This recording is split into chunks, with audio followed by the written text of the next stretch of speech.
Morning.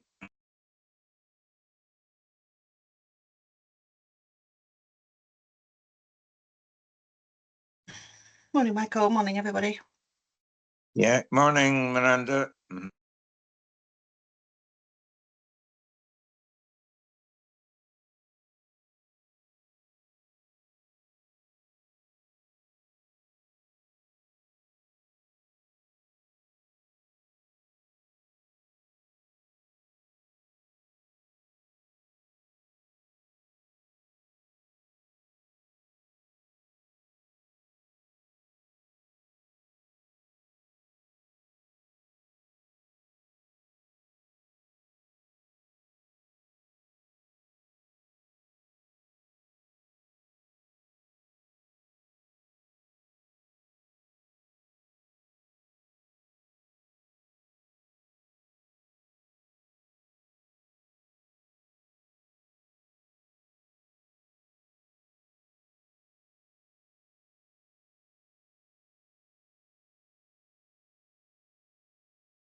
Morning, everyone. I'm Colin Smith.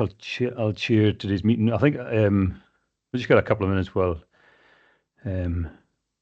all the beeps keep happening and people come into the room.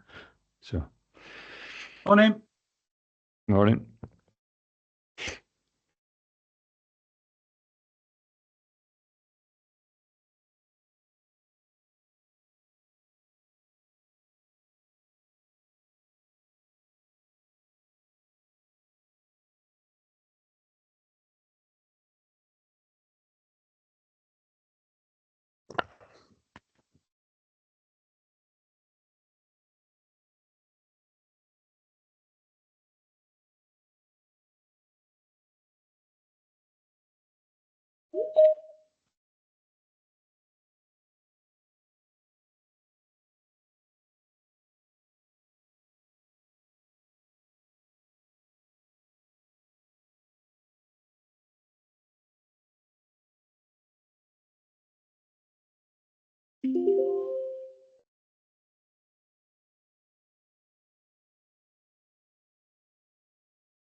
Right. I think that's moment of silence there. It's 1 minute past, so I think we'll probably just make a start.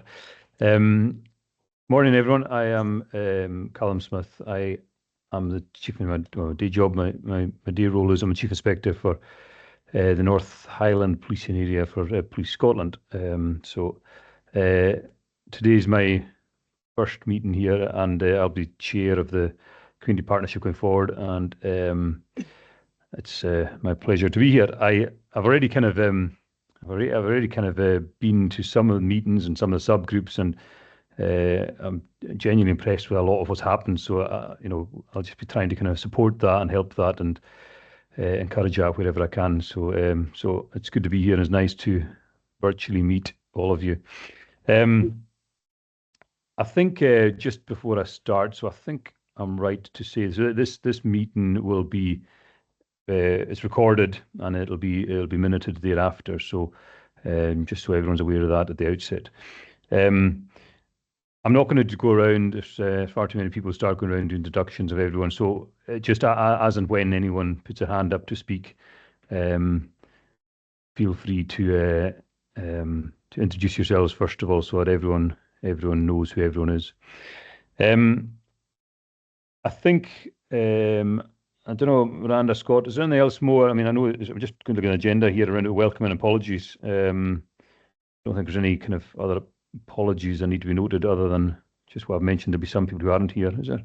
No, there's a number of apologies, Callum, but we'll not go into the detail of that. That'll be covered in the minutes. Yeah, no, that's fine. Perfect.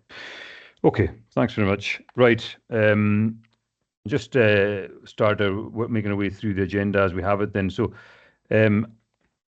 I'll need somebody's help here who was at the last meeting. This is so just in terms of the last minutes. I obviously wasn't there. I've had a look through it. It looks good to me, but on the basis that actually I wasn't there, it doesn't mean much. So I presume that everyone who was at the meeting is happy with the minutes as they are presented. If anyone has anything they want to note or want to highlight, maybe let me know.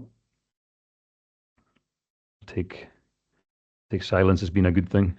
I don't think there's. I had a glance through. I don't think there's any actions that have kind of come out of it either. And the subgroups obviously are doing a lot of work anyway. And yeah, so that's that. Okay, I'll take that as a minute's been agreed from the last the last meeting. Okay, so I think first of all, the first item on the agenda there, number 3, is an update from Planet Youth Project, who I believe Lindsay Broomfield is going to give us an input on. I think the context of this is that was a previous update, a previous presentation to the partnership some time ago, and I think, Lindsay, you'll correct me if I'm wrong, I think is this an update on that or just a further bit of information? Yeah, it's just an update where we are in the project in Dornoch and Golspie areas. I'm standing in for Vicky Clark. Maybe some of you are more familiar with Vicky than myself. So I'm here to give the update today. Good to have you. Good to have you, Lindsay. And are you able to just, I suppose, just introduce yourself, Lindsay, just for anyone who's not sure, and maybe as well to introduce what Planet Youth Project, just what it's all about and what it encompasses. Just again I'll try and ask the stupid questions here so that some people are always too polite to kind of say things. So anyway, but if there's anything at all you can tell us about, background of the project and your own role in it, that'll be very good. And then just an update as you want to give it to us. Yeah, excellent. Sure. Thanks, Lindsay. No worries. I've got some slides, so I can bring those up. Scott, do you want? Is it just in case mine didn't work out? Yeah. Okay. Cool. I'll bring those up.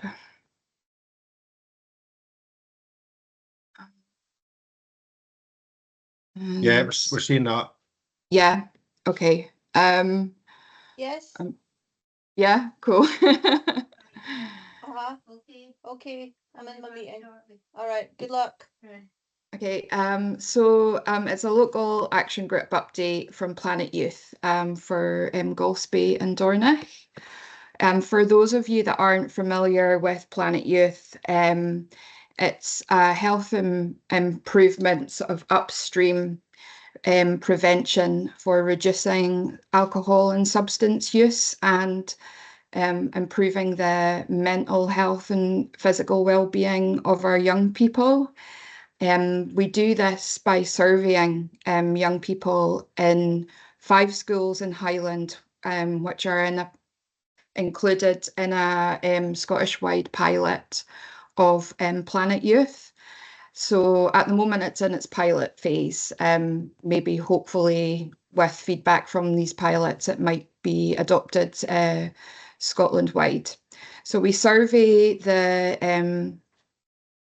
S4s in the high schools, and our last survey was in 2023 in the autumn, and we ask it's an 80 question survey, so it's quite involved. And the different areas that we ask the young people about are questions around substance use and peers. So their substance use over time, personal habits, the age that they started using substances, be it alcohol or vaping, for instance, and peer group. How does their peer group maybe pressure or influence the use of substance use? We also spend time in the questionnaire asking about family, about time. Do they spend time together? Is there good support? How do they feel about boundaries and rules that their parents might set? We also ask about school. How is their school community? Do they feel supported in their school by adults? Their peer groups, do they have good relationships there? Their motivation to learn and grow, attitudes towards studies, and also about bullying. We also have a section on health and well-being where we ask about their mental and physical health in relation to self-esteem and confidence, body image, their use of screen time, social media, are they getting enough sleep, and their views on these topics as well. And we also ask questions about leisure time, about their access. Do they have access to the things they want to go to? Are there activities in their community that they're interested in, or do they just want to hang out in a safe space? So that's the detail that the questionnaire goes into. And then the data that we get back, it's sent over to Iceland because Planet Youth actually originally started in Iceland to improve the health and well-being of their young people. And over 20 years, they had an amazing outcome. So it is very long-term.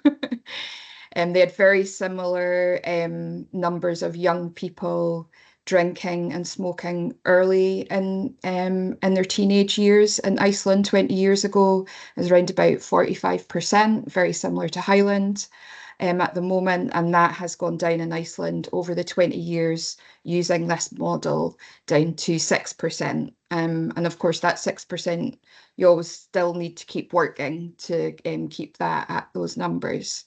So how do we use the data when we get it from the young people?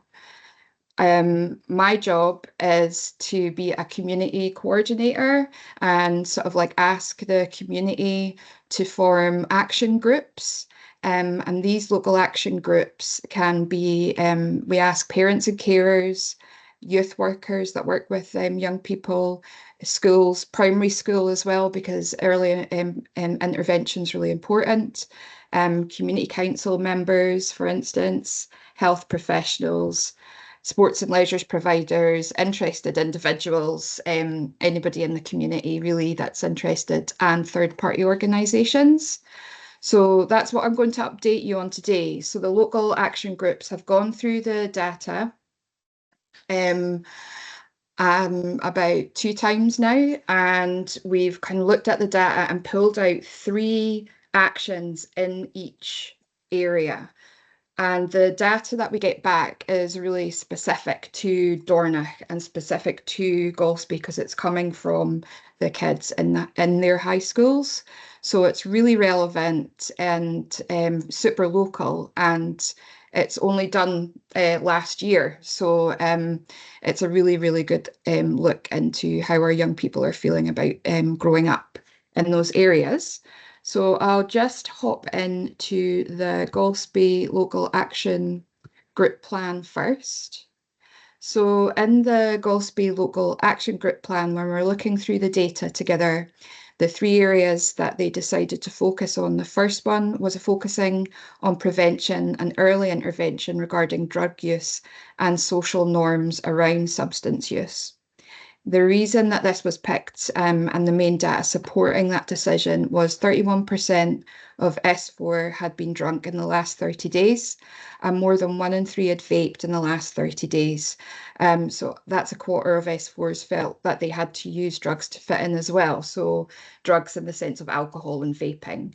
And an indication that they're drinking or using substances regularly is if they have done so in the last 30 days. So the action group sort of like got around the table there and spoke about that. And I can update you on what's been done on that after I go through the rest. The second one was to improve the mental health of our young people in the area.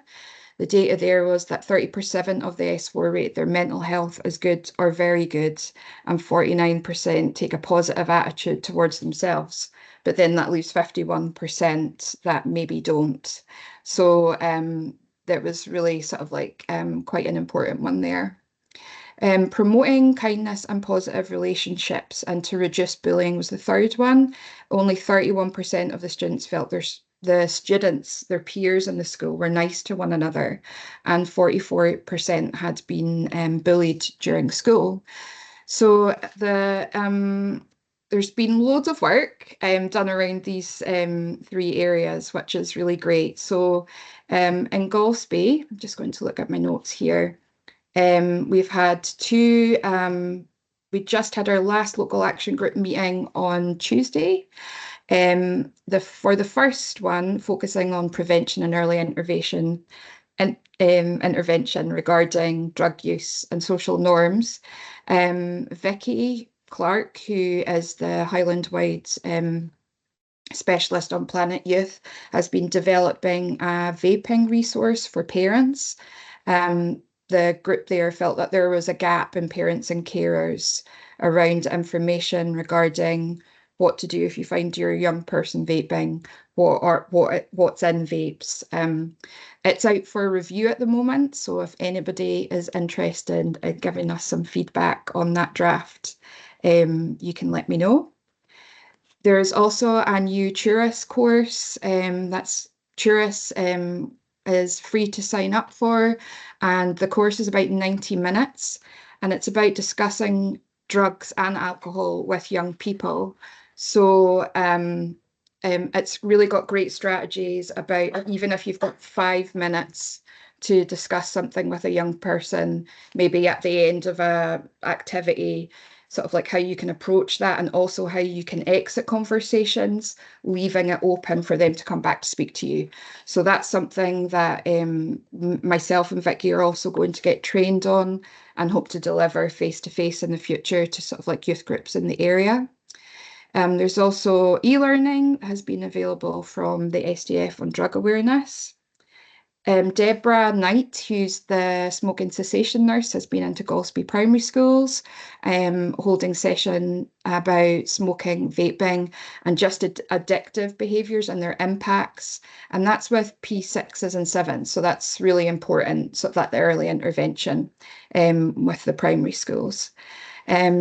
Denise Campbell from Tykes. They've been sort of like working with Charlene Hercher, who's the senior drugs and recovery nurse from the Lawson, to sort of like with her staff have sort of like casual chats about how to engage in those conversations as well, and approach those with their young people. For the second, there for Golspie, improving the mental health of our young people in the area. We've been looking at sort of like getting the fire skills leadership program available and advertising it more in schools. And she said that that will be up and running next year. Thomas Finch, who works for COOF, which is a mental health app for young people.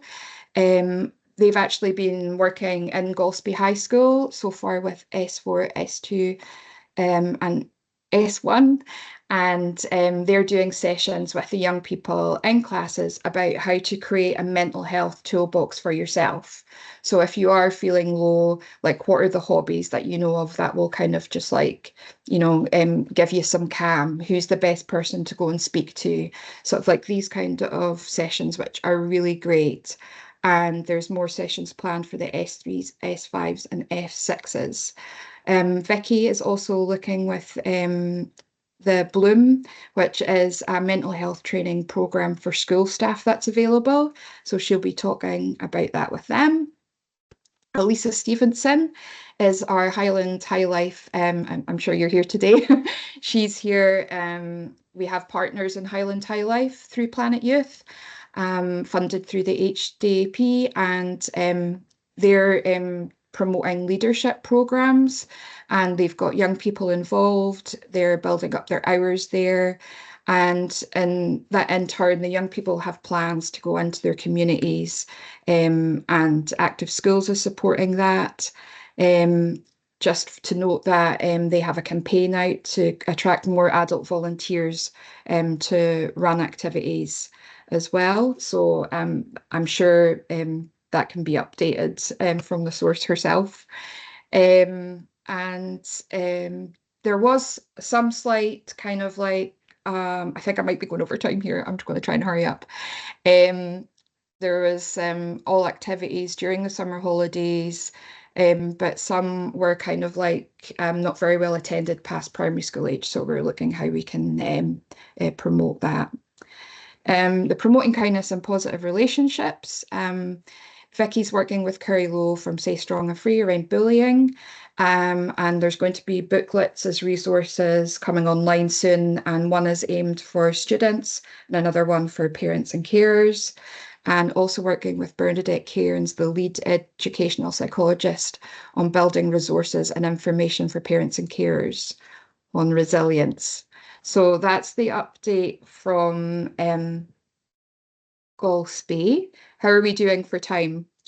Okay. To be honest, Lindsay, I'm not actually sure what time you have. So Scott or Miranda might be able to tell me. I had until about 20 past, so I've got 2 minutes. There you go. I mean, to be honest, it's really interesting what you're saying. So I actually wasn't even watching the time, but keep going until you're hooked. I don't have a hook, so just keep going the moment. Right. Right.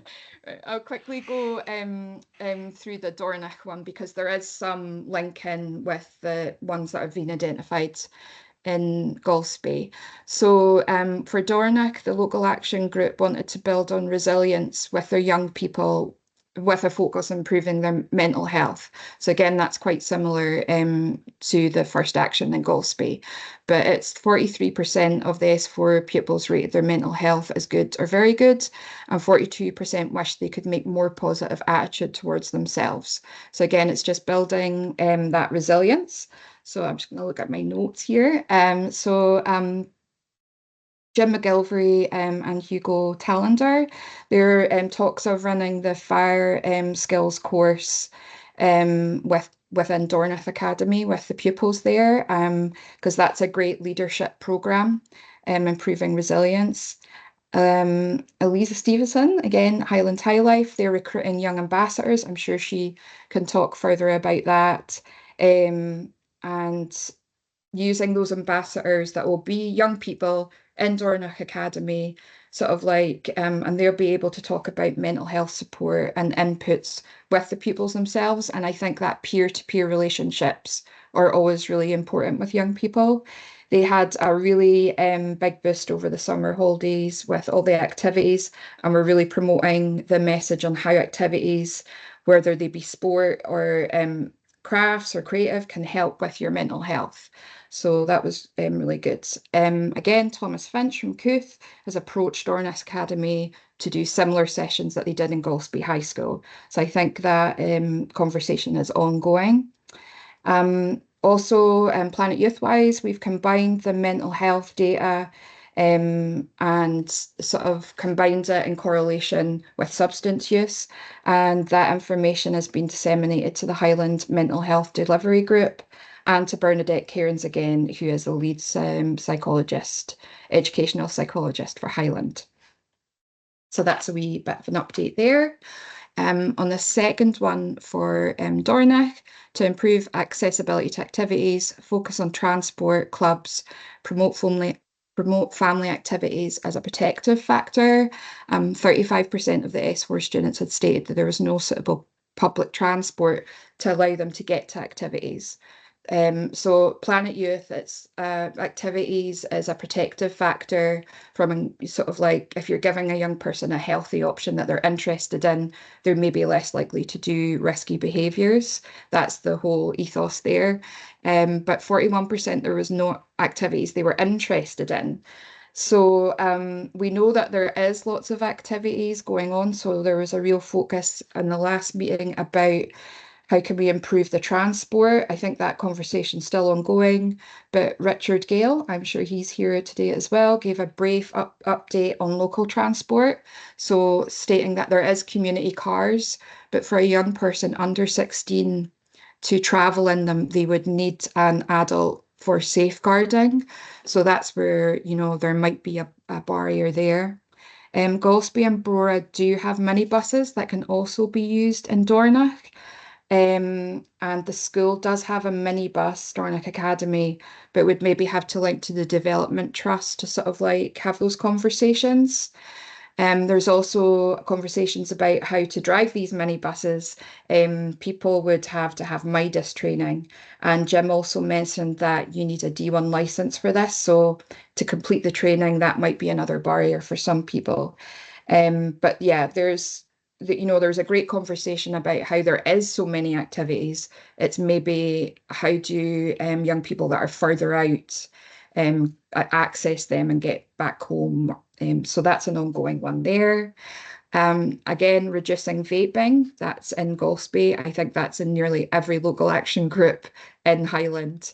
And the Dornoch data there was 30% of S4 pupils questioned had vaped in the last 30 days, and 1 in 3 get their vapes from friends. So again, mentioning the vaping toolkit that we've developed that we're asking people to sort of like feedback on. It was noted in the conversation that many young people are vaping as a way to control their anxiety, to sort of relax. And if they're in school, was there any kind of quiet activities? And for them to sort of like use that as a place to distress when they're in school. And there's kind of like quiet activities in the school, like darts, etc., or quiet spaces. And I think Elisa was going to talk to the librarian about maybe sort of like reinstating some activities that had been there before to support that. Also, there's going to be Tuesday night creative classes as well, and with an approach to showing that creative pursuits can be really good at de-stressing and sort of like building that mental health toolbox.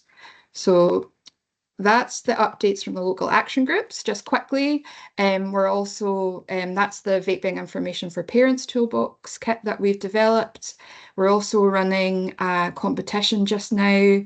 If any of your young people would be interested, it's about them designing posters about social norms around vaping, sexual health, and drinking alcohol, because we find that if young people design the messages, their peers are more likely to engage. It doesn't have a closing date at the moment, but if you want to contact me, I can send you details about that. And this week, we did a Chalk the Walk initiative in line with Suicide Prevention Week. And that's just about getting messages chalked up on pavements. So sort of like you're sending positive signals to somebody who may be having mental health, and they walk on the street and maybe they see a positive message on the sidewalk. And we did contact Highland Council because it could be seen as graffiti, but they said that actually that's fine as long as the chalk washes away in 10 days. And with the rain that we've been having, I don't think that's probably an issue.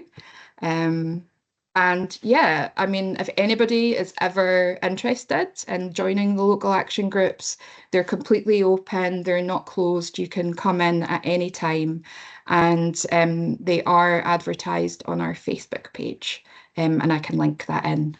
So yeah, that's me finished. Brilliant. Thanks, Lindsay. That's I actually could listen to that for a long time, to be honest. I think it's fantastic the work you're doing there, and yeah, it helps young people. Young people are probably so vulnerable all the time, you know. Yeah. Even though they don't realize they're vulnerable, we all were at that stage in our lives. Right. I think I see you've got a few questions. Okay. Jim, are you wanting to come in first of all, Jim? Not a question as such, just to say there's been a lot of very good work done in this project, and it's more relevant to me because my oldest grandson is in the age group which is part of the survey in the last year, and the results more or less correspond to what he tells me about the situation. The Icelandic model was highly successful, mainly because in Iceland they put a sports centre into every community. But we're not in a position where we can do that, so we're building up from a much smaller base. But I think it's something we just have to take on board and do our best to progress this. It's well worth doing, and I think that's my contribution. Thank you. Thanks, Jim. No, completely agree. Richard? Yeah, thanks, Colin, and thanks, Lindsay. That was really interesting. And thank you for all the work that you're putting into this. I think gathering this information is so important, and it's recognizing the anxieties that young people are going through in this day and age, and I think we're still struggling post-pandemic with a lot of these things that the kids are struggling with. So, excuse me. This work is really so important, and I applaud you for what you're doing. I'm disappointed I didn't make the meeting on Tuesday, but when we had our technical problems the other day, I just couldn't make that second day. But happy to join in future. But no, keep up the good work. It's really good. And I think the one comment, as a bit of a throwaway comment, really is, isn't it amazing that we struggled to get people to stop smoking, and so we invented vaping, and now we're struggling to get people to stop vaping. So the solution has now become a problem, which is a bit of a concern. Thank you. Perfect. Thanks, Richard. And Scott, finally. Yeah, many thanks, Lindsay. Just an admin question. I've got a copy of the vaping toolkit. I'm just wondering, is that a draft, or are you happy for me to share that with the group? Yeah, it is a draft at the moment, but yeah, we're very happy to get feedback on that. You know, I think it's quite long. I will just say that at the moment, but it's really hard to sort of like, for us, I think we need an outside perspective about how to maybe sort of like can we cut down on, and how can we do that? Because at the moment it is very long, but all the information in there is really good, so we're struggling a bit. Okay, no, it reads really well, I would say, and it's really informative. It's quite stark, actually, the message that's in there, and the information there is quite surprising. Thank you. Perfect. And Jim? Oh, you put hand back down, I think. Okay, I think that's. I think you've managed to silence everyone else, Lindsay. It's probably a good sign. I suppose just as a final point, then I would probably ask is, I mean, I suppose two things. One is, you mentioned Golspie and Dornoch. How do you intend, or have you got the capacity to then go wider? Do you go to, for example, do you go to other high schools in Southern area, or do you go on demand? How does it work? Well, at the moment, so Winning Scotland receives direct funding to implement Planet Youth pilot across Scotland, and there's 5 other areas apart from Highland participating.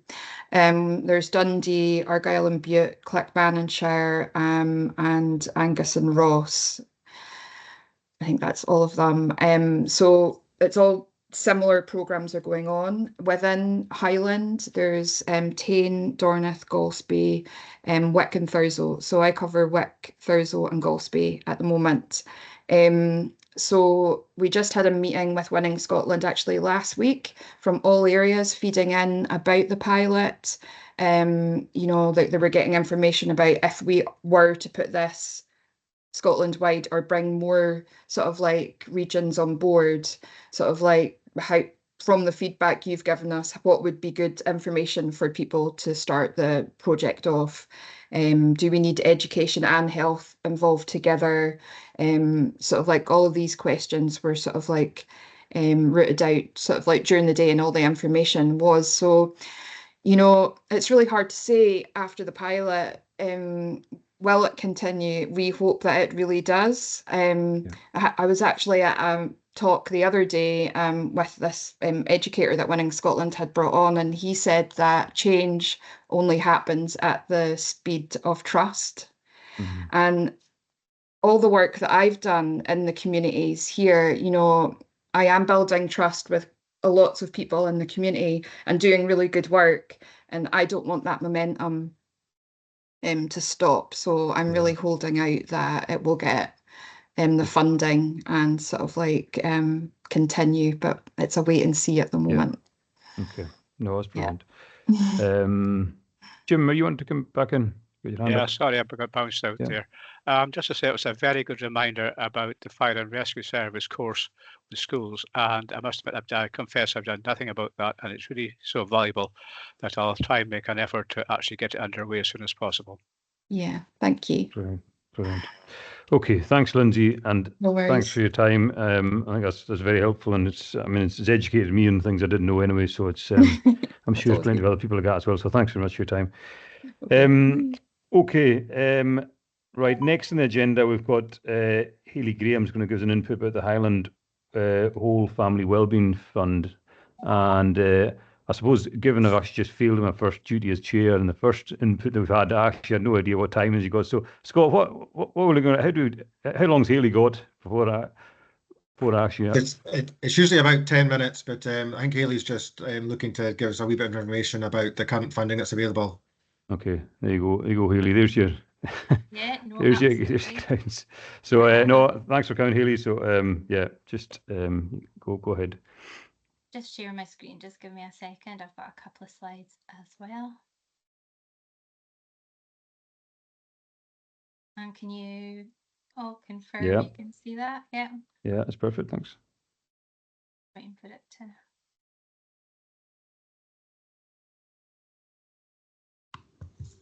Okay, so yeah, good morning everybody. For those of you who don't know me, my name is Hayley Graham and I am the locality coordinator that covers Sutherland as part of the Whole Family Wellbeing Programme.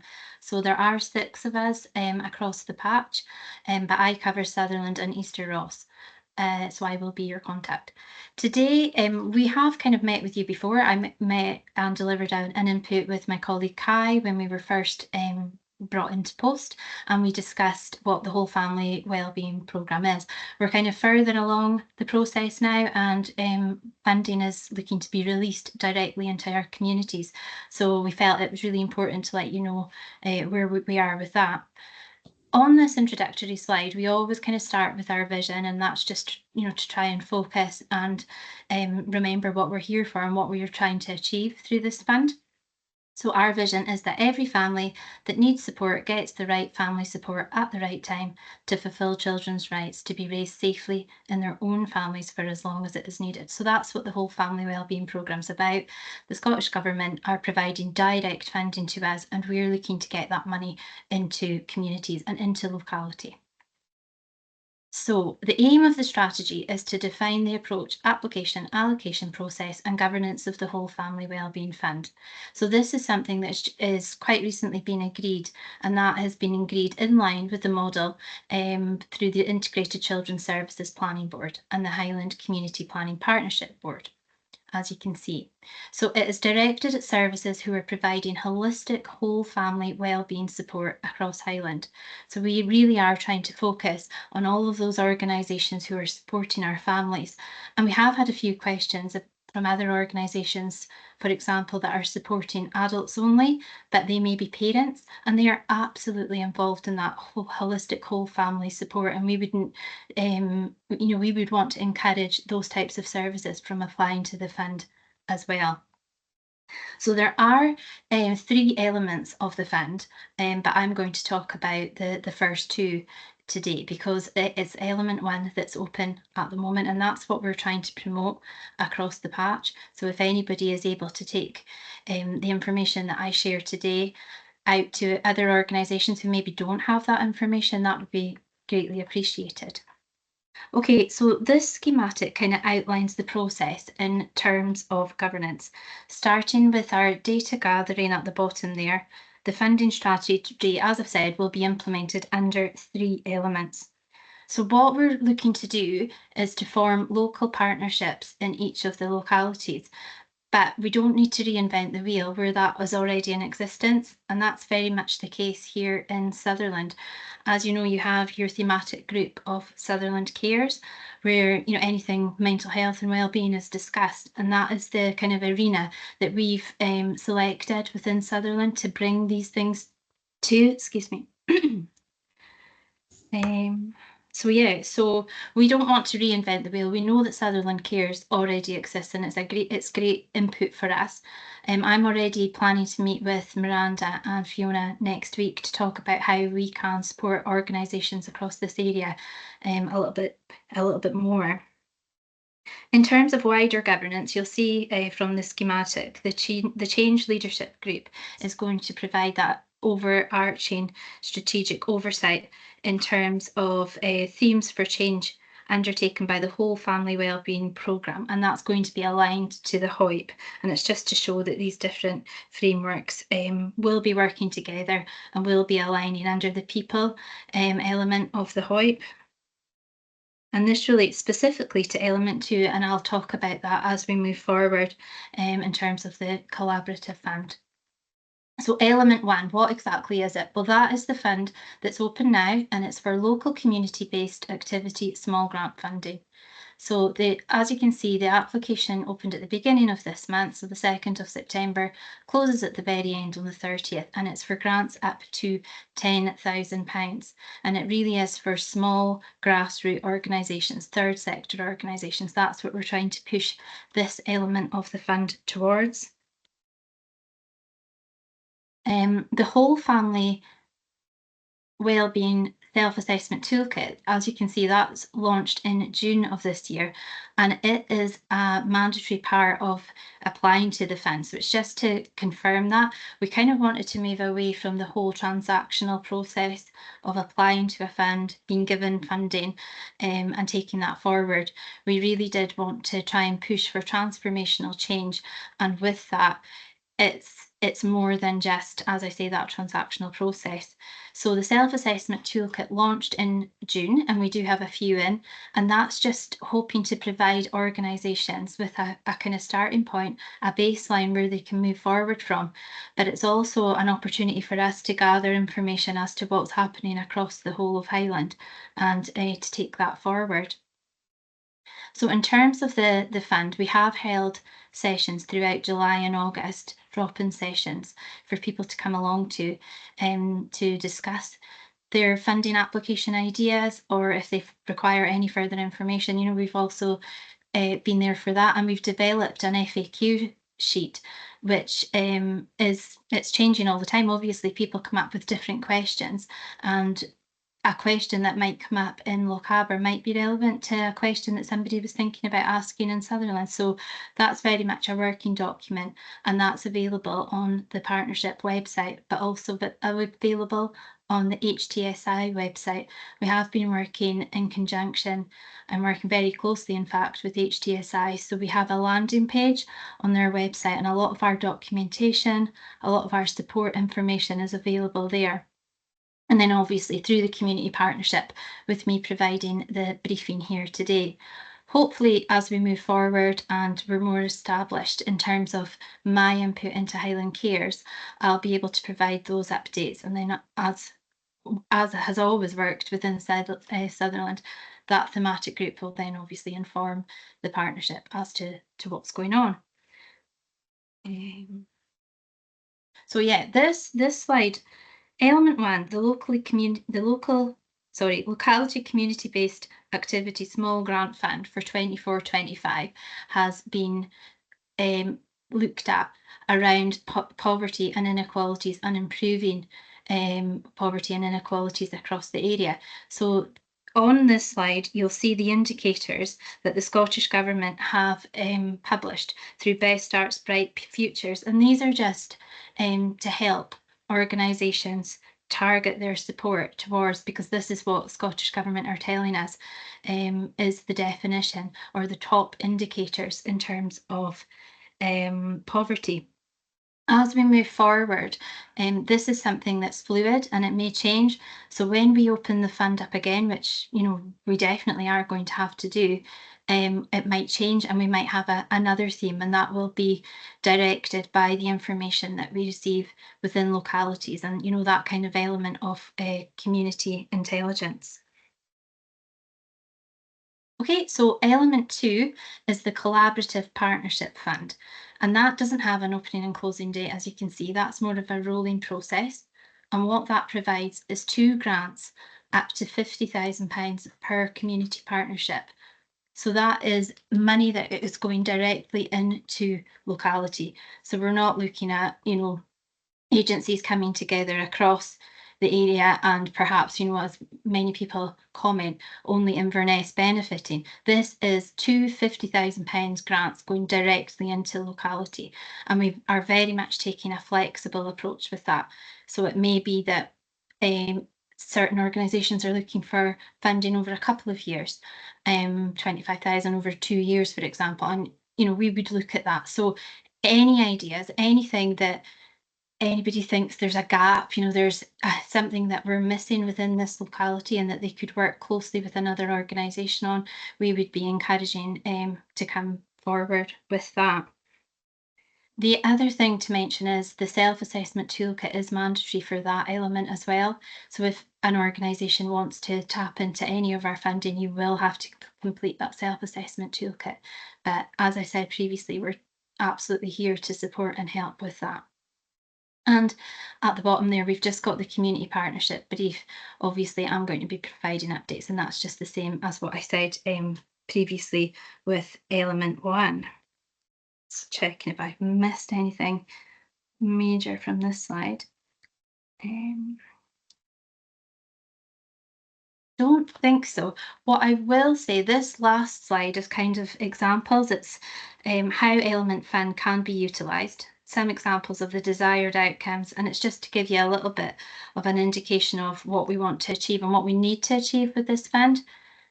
Just looking at the last example, for example, building on existing services where evidence suggests they work for families. So you may have an organisation that supports parenting, for example, but they only cover one town, and they are looking to expand that service. We would absolutely work with that organisation to look at scaling up and developing the work that they're doing in a neighbouring town, and perhaps that would require multi-agency working and working with a different organisation, and we would absolutely promote that. So I'll leave that on the screen for the time being, but if anyone does have any questions or anything they'd like clarification on, I'll do my best to help, or alternatively, you can reach out and link in with me directly. I shared my contact details at the beginning, but I can pop that into the chat for anybody. Thanks. Thanks, Hayley. That's excellent. Jim? I'm very interested in that, in what you're saying there, Katie. Just what kind of projects would be acceptable for element 1? We have a young mothers group come along to our community centre in Embo every 2 weeks, and I don't think they've got a lot of money, but it's quite a few young mothers and a few infants as well. Could I put them in touch with you just to see if they have anything to? Absolutely. Yeah, any organisation like that would absolutely be open to tap into the fund. We would have those conversations. We know that sometimes the smaller organisations can feel a little bit overwhelmed by the paperwork element and the completing of the toolkit, but we're absolutely here to support with that. So yeah. Thanks, Hayley. Thanks, Jim. Anybody else got anything they want to ask Hayley? I'd probably just past comment, Haley. I think actually when you see kind of what we just looked at around the Planet Youth and then kind of your own kind of input there, it just shows the difference that can be made and is being made to kind of those who are sometimes most in need in society. So I think it's fantastic what we can do. It's interesting as well when I was listening to Lindsay's update, because obviously if there's anything that comes out of those chats, that is what we're trying to encourage, the partnership working. So if there's anything that comes out of that we would be able to support with, I would absolutely be encouraging those organisations that Lindsay's working with, to come forward and apply to the fund. We really, really want to get this money into a locality, and obviously with my area being Sutherland and Easter Road, I'm passionate about getting that message out there and getting as many organisations as possible to tap into the fund. Yeah, perfect, Haley. Kirsten? Hi there. Thanks. Sorry, my camera's off today because I've not got childcare today. So if I have to kind of whip it off again, you'll know it's because I've got a young child running around.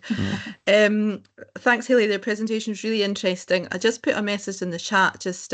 I was out this week in Tain actually, speaking to a group there, and they hadn't heard of the fund, and I was aware they were running a mums and toddlers group, and that they could really expand what they're doing if they were able to tap into this funding. But obviously it's quite a short turnaround and they haven't really kind of thought in detail in terms of what they might do, although I kind of made some suggestions. Are you able to kind of flesh ideas out with them? I appreciate it's meant to be needs led, so obviously it really should come from the parents and families themselves in terms of what they want and what they need. I just wondered in terms of signposting to it. Yeah, I mentioned that we had support sessions that we carried out in July and August, but we do have, we had 3 more organised for September. One's already passed, but we've got another 2 organised, one's next week and one's the following week. So they could either tap into that drop-in session and ask questions, or they can link in directly with me, and I'm absolutely more than happy to help and generate that level of support within communities. That's great. I'll maybe just CC you into an email to them then, and we can sort of take it forward that'd from be there. Great. Thank you. Thank you. Perfect. Thanks, Kirsten. And that's excellent. Thanks, Haley. So I think, I suppose the key takeaway is probably that you're there to help, and it's just kind of advertising kind of the money and the difference. And I just don't want this opportunity to be missed for this area. Absolutely. We've got money and we want to direct it into locality within Sutherland. So any organisation who thinks that they align with whole family wellbeing, then please contact me. Brilliant. Thanks, Haley. Thank you. Thanks on behalf of everyone else. Thanks very much. Okay. Right, where are we now? So we'll move on now to section number 5, where we'll go through the subgroups and the work that's been done, and a lot of good work has been done actually. So I'll just go through them as we have them in the agenda there. So fuel poverty first of all. So Councillor Jim McGilvery, please. Jim. Yeah, I must admit it's been like a stressful month for me. I'm trying to get organised to get the Embo solar panel project underway, and Barney's are in today to start work on the ground. So I was digging a trench yesterday to get the cable in. So I'm running late with everything this last little while. I thought it might be interesting for people to hear directly from the front line, and which is why I sent on to Miranda the comments I got from Joan at the Northwest Southern CAB, and from Phil from East and Central Southern CAB. And essentially, what we're looking at is the emphasis on maximising access to pension credits to try and combat the changes recently in winter fuel payment structures. And also the council welfare support are also emphasising accessing pension credits. So that seems to be a line of travel for every organisation at the moment. And quite how would that works out? Well, hopefully it works out well for everybody that's there. But at the moment, that's as much as I have. Unless I believe Phil is present, so he may actually be able to bring some experience directly from the front line. Okay. Phil, I don't know. I can't see him on my screen, but he's no, I don't think he's. I must have gone. Yeah, he was there earlier. No, that's fine. No, that's perfect. It's interesting what you said there, Jim, actually, because actually I think, not that I have much knowledge of it, but you hear a lot of times people there's it just touched a wee bit on what Hayley was talking about there. There are support funds available, but often people aren't aware of them or don't know about them. And it's the same with the pension credit side of things. You often hear of people not claiming what they're entitled to and is there for them. So even getting people the support that's actually there for them in the first place is a starting point, I suppose, for people to kind of find themselves in a better place, I suppose. So no, that's perfect. From my point of view, I just find that our resources are stretched from the council side, and as a group, we're working around the periphery of the issue without actually being able to step in and deal with it directly, and that's very, very frustrating. Yeah, it's difficult. It's difficult. But it's still very good work has been done. There's no two ways about that, and it's helping people, and that's the most important thing. And I suppose that's what we're there to try and do. Thanks, Jim. And would that cover the food poverty aspect of things as well, the subgroup and the food poverty? Is that?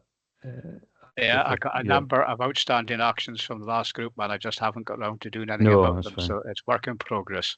No, that's perfect. No, that's excellent. No, it's good work.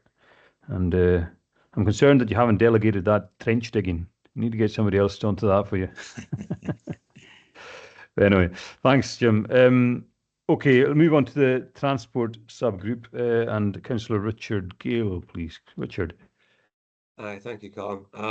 Well, the transport subgroup has been meeting for a number of years, as I'm sure everybody's aware, and we've been going around in circles trying to address some of the issues that have been obviously well documented across the county.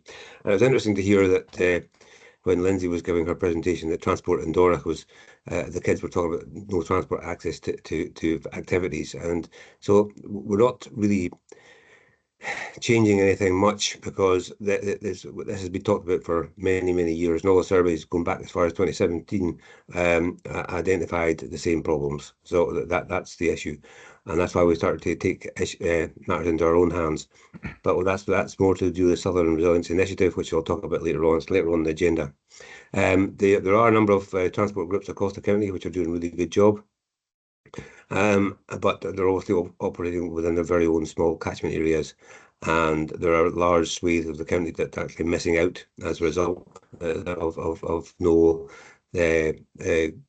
public transport. And let's be quite clear, there is no appetite from the public transport operators to move into Sutherland and fill the gaps that we all know exist, simply because there is no commercial viability for them to do that.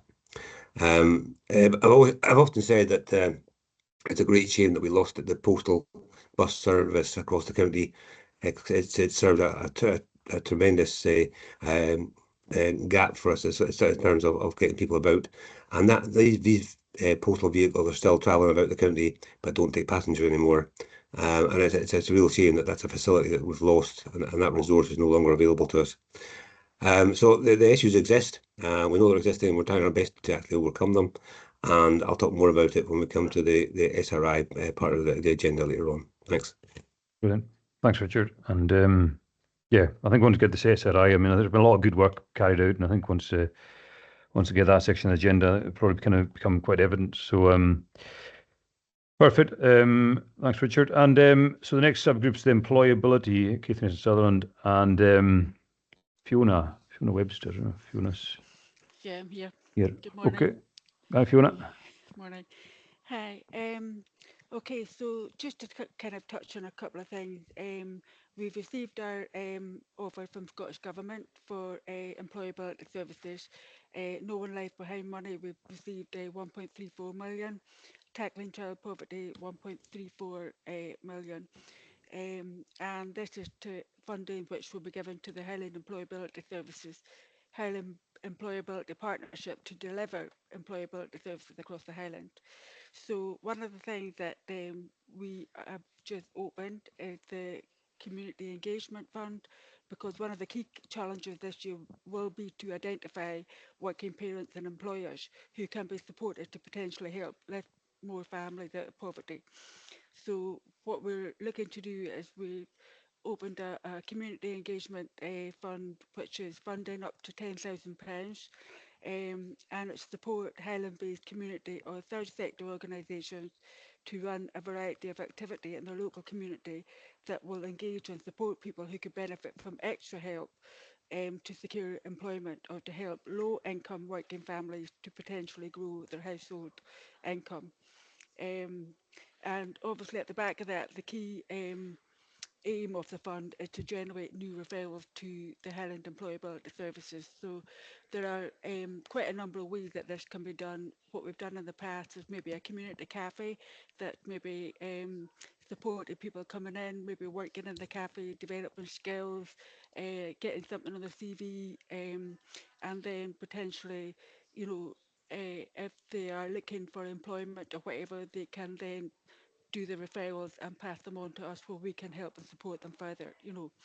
And also, you know, there's like community toddler groups. There could be, you know, mums and toddlers, you know, so anybody that kind of feel that they're already working with parents, because we're finding that it's the hardest to reach group, and there's a lot of funding out there to help them to upskill and progress within their employment, you know. So I want to try and get as much money of that. I know I'm always banging on about my bag of gold coins, but I want to try and support as many families in Caithness and Sutherland as I can. But ultimately, I need your help to do that as well. So hopefully there'll be some good uptake of that funding for local groups and organisations. And you know, I'll send a copy of the guidelines over in the chat, and if anybody's got any questions or queries, I'm more than happy to take them. It does have a few examples in there in the guidelines, so that might help, you know, for those that maybe don't quite know how they could fit in that picture, you know. But anybody that's working with parents or even young people between the age of 16 and 67, you know, might not be aware of what's out there. You know, we've got a lot of good support packages out there that can help people with paying for college courses. It could be paying for young men that maybe want to do their digger tickets. Ultimately, there's employers out there that may be thinking about succession planning but don't have the funds to be able to train up their staff.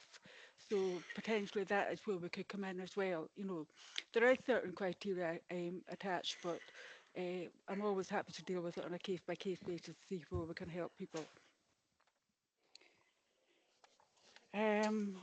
Also, what else have I got? The Highland Employability Services are planning to hold a virtual jobs fair as part of Scottish Careers Week, the 11th to the 15th of November.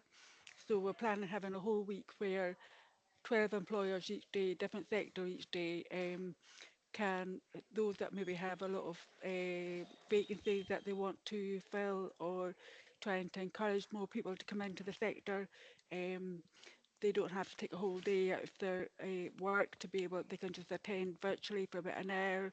So if there's any employers out there that would be interested in attending, please let me know. It will be in November, but there'll be more details coming out before that.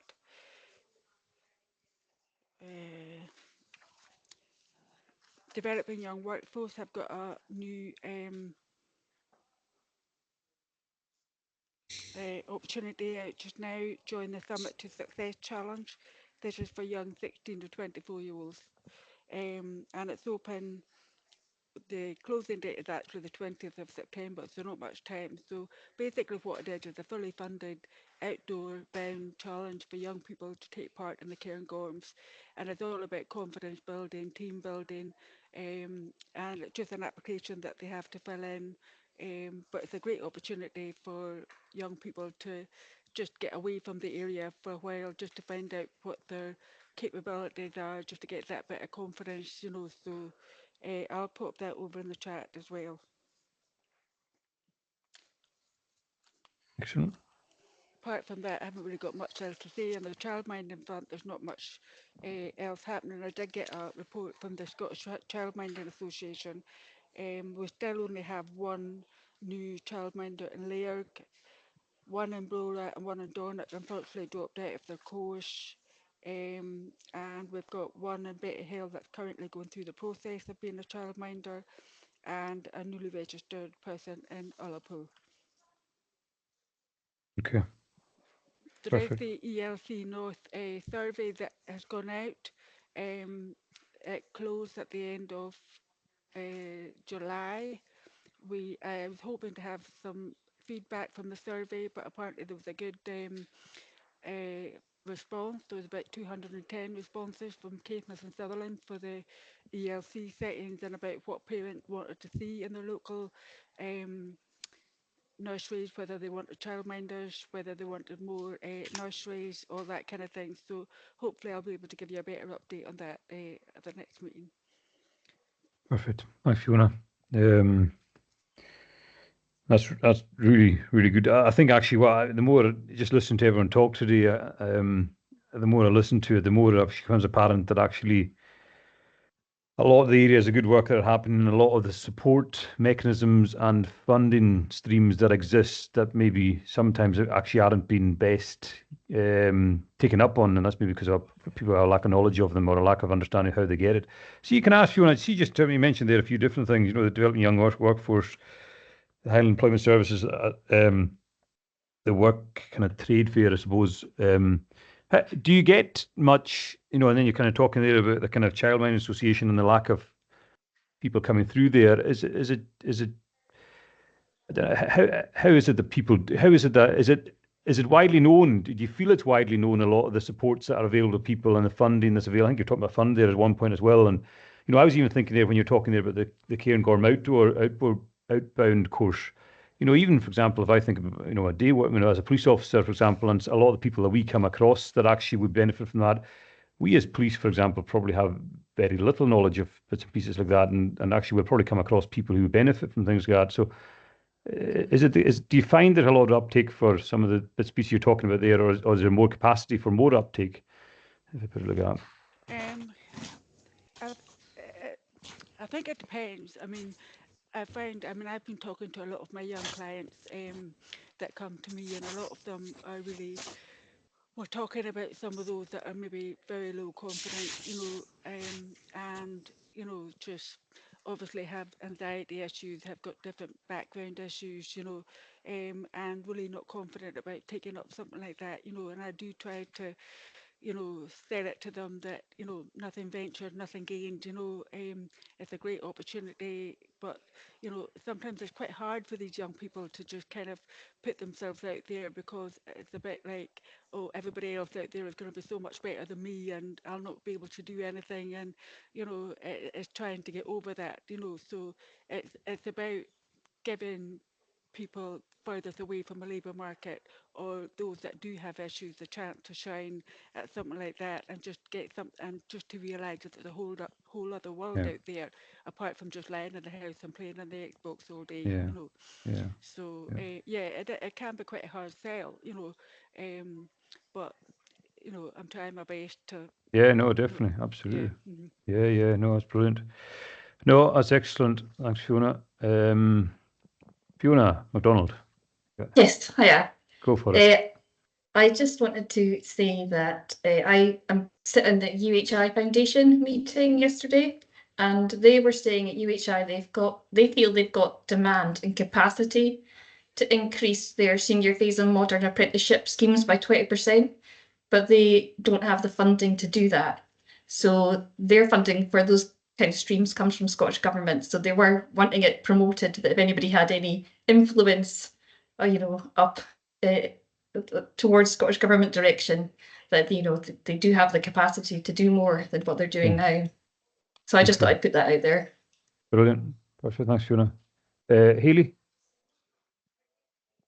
Yeah, I just wanted to come in on the kind of childcare survey that Fiona was talking about. I was just wondering, do you know if they're planning within education to develop, ELC provision that fits better for rural communities such as Sutherland? Because the one size fits all, 2 practitioners in a setting, it doesn't always work, particularly in small settings where the numbers go up and down. So I just wondered if there was a plan to kind of change that approach. Yes, there's quite a lot of conversations going on in the background, and I'm sure Marianne Hutchison would probably want to come in on this as well, because especially like up in Kinlochberry, we realise that, you know, one size doesn't fit all, but we are massively constrained with, you know, legislation, with the child, you know, with the Care Commission, and with the Scottish Government regulations. So we are looking at running a pilot about, you know, what we can do, about whether we could take in a childcare practitioner, whether we could have, you know, maybe somebody that could do intergenerational roles. They could be working with older people as well as younger people, you know. So there are quite a number of conversations, but as I say, it is conversations at the moment. The Highland Council has been awarded some funding to run a pilot under the repopulation, you know, trying to retain people in the local communities. So we are looking to see about how different childcare models, about how that would work in rural communities. So we are quite hopeful that something will come out of it, but it's not going to happen overnight, you know. Okay, thanks, Fiona. Marianne, you want to come in? Just Fiona's pretty much said it, but just to say that yes, we've been the past sort of 18 months working on this, and a huge amount of people involved, HIE and CALA, and as Fiona says, the Scottish Childminding Association, trying to look at matching the needs of these rural communities to what's provided rather than the one size fits all. And we have made huge steps, but we're still, you know, there's still so much to do. But getting funding from the Addressing Depopulation Fund has been a good step in the right direction, and that's being explored at the moment, how best to do that and what will happen after, you know, if we can set up these pilot studies and move on from that. So Kinlochbervie, Melvick, Applety sort of joined together, and from that's come a toolkit which I think has been recently shared with some rural communities who linked in, just to sort of prepare communities for, you know, all the work that they are able to do within, to empower these communities to contribute and to, you know, just to see what we need rather than trying to fit in with what's there already. And it is along the lines of rural practitioners. There was the offer of salaried childminder posts because sometimes they're just not viable in small places. So there were lots of different models being looked at, and the multi-generational care as well. So the care inspectorate involved, and yeah, there's a lot happening, but there's an awful lot more to be done. Yeah. Thanks, Marianne. Scott? Yeah, just to highlight, Highland Council's got a consultation document out now, early learning and childcare, which I've sent out to everybody in the group. So just urge everybody to send that wider and encourage as many people to fill in as possible, because that will obviously give further evidence and weight of the scale of the problem that Marianne and Fiona are trying to sort at the moment. Yeah, perfect. Okay, I think that's a key thing. You know, we're hearing a lot of information and availabilities of support and funding and bits and pieces like that. And I think it's really important that kind of, you know, when we leave here, that we do try and take away what we're aware of to try and push it in the right direction, so that actually the support can be made available to those who are most in need of it. Because unfortunately, probably the likelihood is that most of the people that we're trying to actually support often might not be directly in this meeting. So yeah, no, that's excellent. And thanks, Fiona, for your update and for the work that you're doing in the subgroup. So that's excellent. And thanks everyone else for the contributions too. Okay, moving on to the next subgroup then. So the next one's the Homes for People Infrastructure, and Councillor Marianne Hutchison. Marianne. Okay, our most recent Homes for People and Infrastructure meeting welcomed the Highland Council's Empty Homes Officer, Donna Meston, and her colleague Dawn Meston and her colleague Donna Mackenzie. And it was a really interesting meeting, loads of valuable information and data, which is in the minutes. I won't try to repeat everything that was said at that meeting because it would be impossible. Enough to say that in 2021, Highland had the highest figure for empty homes Scotland-wide, and Sutherland has been identified in Highland as one of 3 priority areas by the Empty Homes Service. The other 2 are Badenoch and Strathspey and Lochaber. The Empty Homes Service is supported by and works with the Scottish Empty Homes Partnership. It's a wide-ranging, complex service. We heard about casework examples. They evidenced how specialised skills and expertise are used on a case-by-case basis to enable the empty properties to be brought back to efficiency, if at all possible. The Empty Home Service can offer support in the form, well, to property owners who may be willing to engage with them and bring the properties that have been inefficient back into use. So they can offer support like merchant discounts to people. They've also got a kind of informal matching service where they can look at what's available, and property owners who are looking to use their properties or even to sell them, and match those up with people who are looking for homes, either to rent or to buy in any given area. That's just a tiny bit of what they do, really.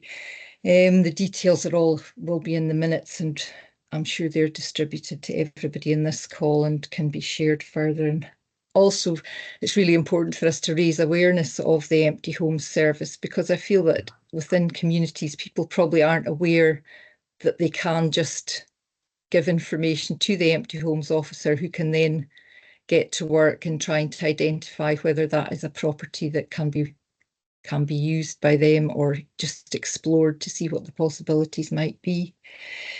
I'm just think what else they were talking about. I think for Sutherland, we just have to make sure that now that we are a focus area, that we maximise the positive impact that the Empty Homes Service can be, and work with them as best we can with the communities. Another focus of the Homes and Infrastructure subgroup is consideration of different domestic retrofit options.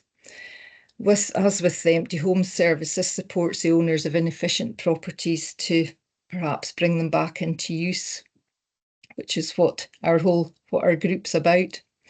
There were a few actions that the group supported at the last meeting, which was to identify skills needed.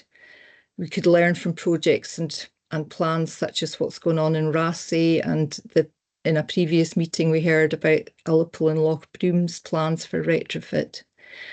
We hoped that we could work with the UHI, the Highland Council Employability Team, to explore opportunities to match available training to the needs of retrofit regulations.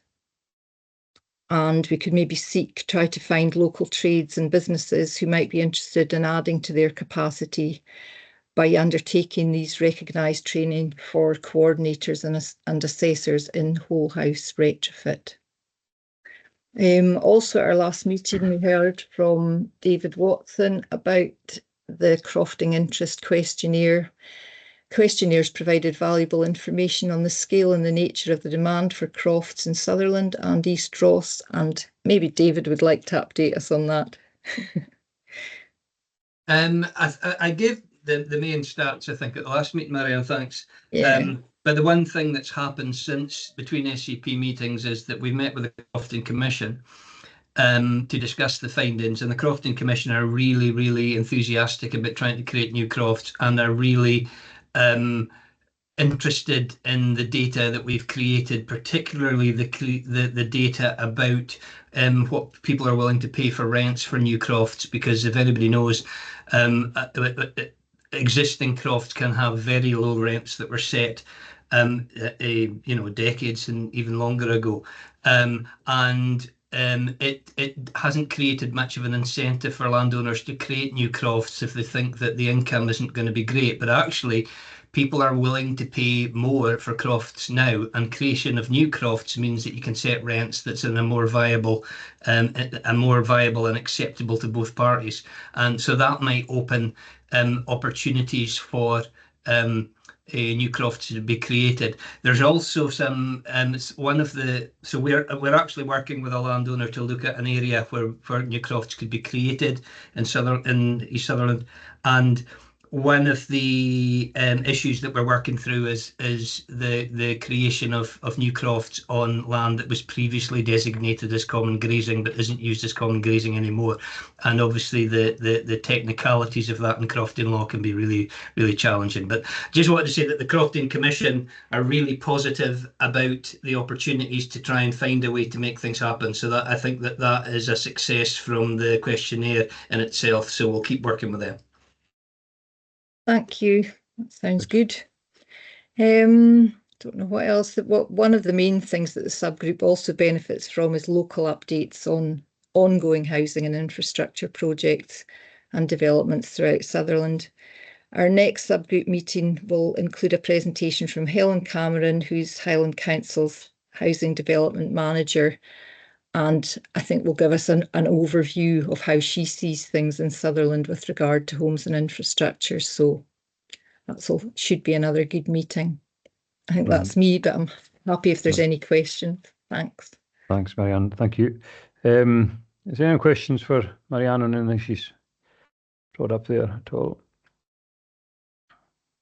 No, that's perfect. Thanks. Thanks very much, Marianne. And I think probably, again, as we go through this, you know, it's what I think everyone knows this anyway, but the challenges that have been trying to address by the subgroups and their chairs who are doing really good work is they are not quick, easy challenges to overcome. They are multi-layered, and they've been created over time by a number of different dynamics, and it's not just, unfortunately, it's not just a case of actually raising a couple of actions and then overcoming everything that's been attempted to be done. So thanks for the work that's happening, and yeah, we'll keep at it. Thank you. Okay, and then the final subgroup update is Sutherland Cares, and I think Fiona MacDonald, I think you can do this for Councillor Niven, I think. Yes, Fiona. you've got me to do. Yeah, apologies for Leslie Ann. I'm sorry, it sounds a bit echoey in here. So Sutherland Cares, for those who don't know, came out of the emotional and mental health and wellbeing support group, and it was kind of in abeyance for a short while, and then it's relaunched to Sutherland Cares this year. It runs similarly to the thematic groups, but it is open to anybody with an interest in mental health and wellbeing in Sutherland. So, you know, anybody is welcome to come along to that. Our last full meeting was in June, and we had Thomas Finch from Cooth coming along, telling us about the work that Cooth does in Sutherland with children and young people, about their website and app, how they can offer same-day support and one-to-one chat sessions. And yeah, that was really interesting, just about finding out what is already going on. We've been working quite closely with Think Health, Think Nature and the Public Health Department. So earlier this week, we had a bit of a partnership project going on with the SCP, Think Health, Think Nature, and financed by the Climate Hub for the Climate Festival. And we went to Lochview Rural Training Centre just outside of Lerg. And that was a really good day. I think we just had just under 20 people came along and attended that session. Really interesting to see with the work that they were doing at Lochview, sort of with a focus on how we can make the most of green, you know, the green spaces we have in Sutherland to support people's mental health, and about sort of nature prescriptions that Ilsa Viegas has talked about before to the SCP. Some really interesting work going on over there with children, young people, supporting sort of apprenticeship schemes, working with UHI and working with people with additional needs, giving them other opportunities outside of mainstream education. Yeah, and they're also talking about a peer support program they have, and a program that they also have with older crofters, linking up young people who are interested in crofting, partnering them with a crofter who can teach them some skills of crofting, and the young people are going in helping them with some sort of the modern technology that goes along with modern crofting, and that it seems to be working really well. So that's quite an interesting scheme. And then we had a bit of a workshop session at the end with Think Health, Think Nature, talking about how we can help get people back into nature and the barriers that go along with that. That was really interesting, and got some really interesting paperwork and things that I would encourage people to access. Yeah, and that was really well attended and really a lot of excellent feedback from that day and some really good connections made.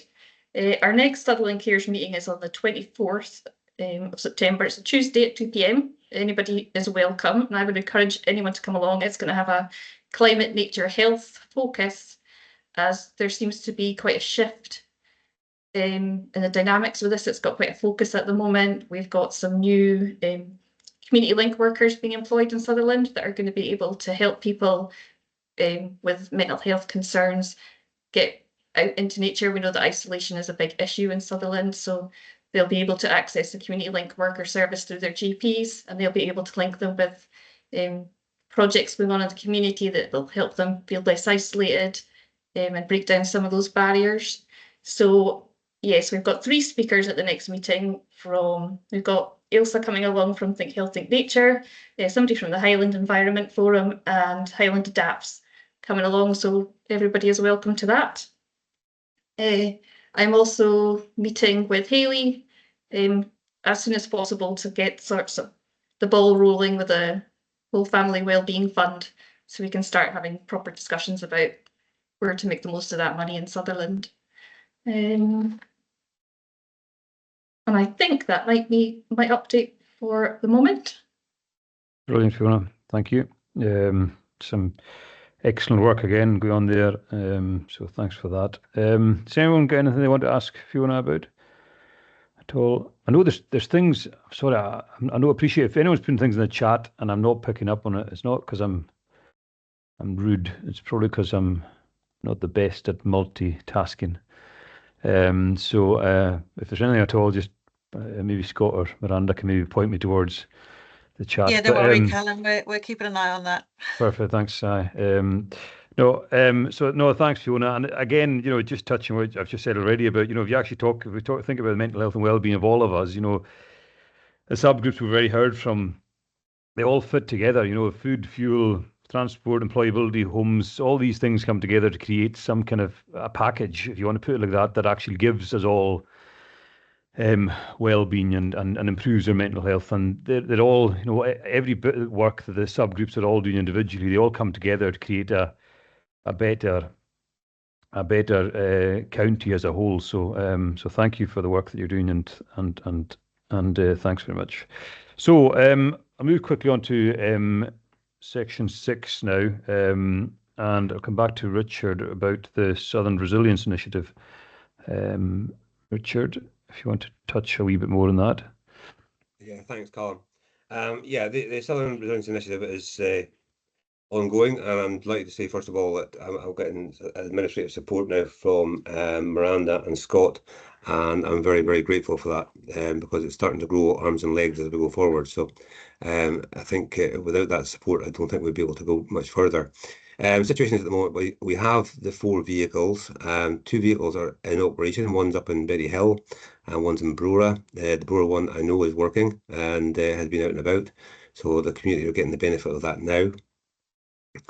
One for Lairg is pending at the moment, shall we say, but it's hopefully it'll be resolved quite soon. We have a group that's prepared to take it and drive it forward. Again, I'm big my puns today, driving forward. And it seems to be working okay, or will be working okay. And Skerry, we're just finalising the details to put the car up with Skerry. I've got interest from 4 other communities wanting vehicles, which is fantastic. And I'll do whatever I can to, well, we will as a group to do whatever we can to deliver that. Excuse me. If we get all the vehicles in place, then that will make a huge difference across the county, and will be a good coverage of all of the areas across the area.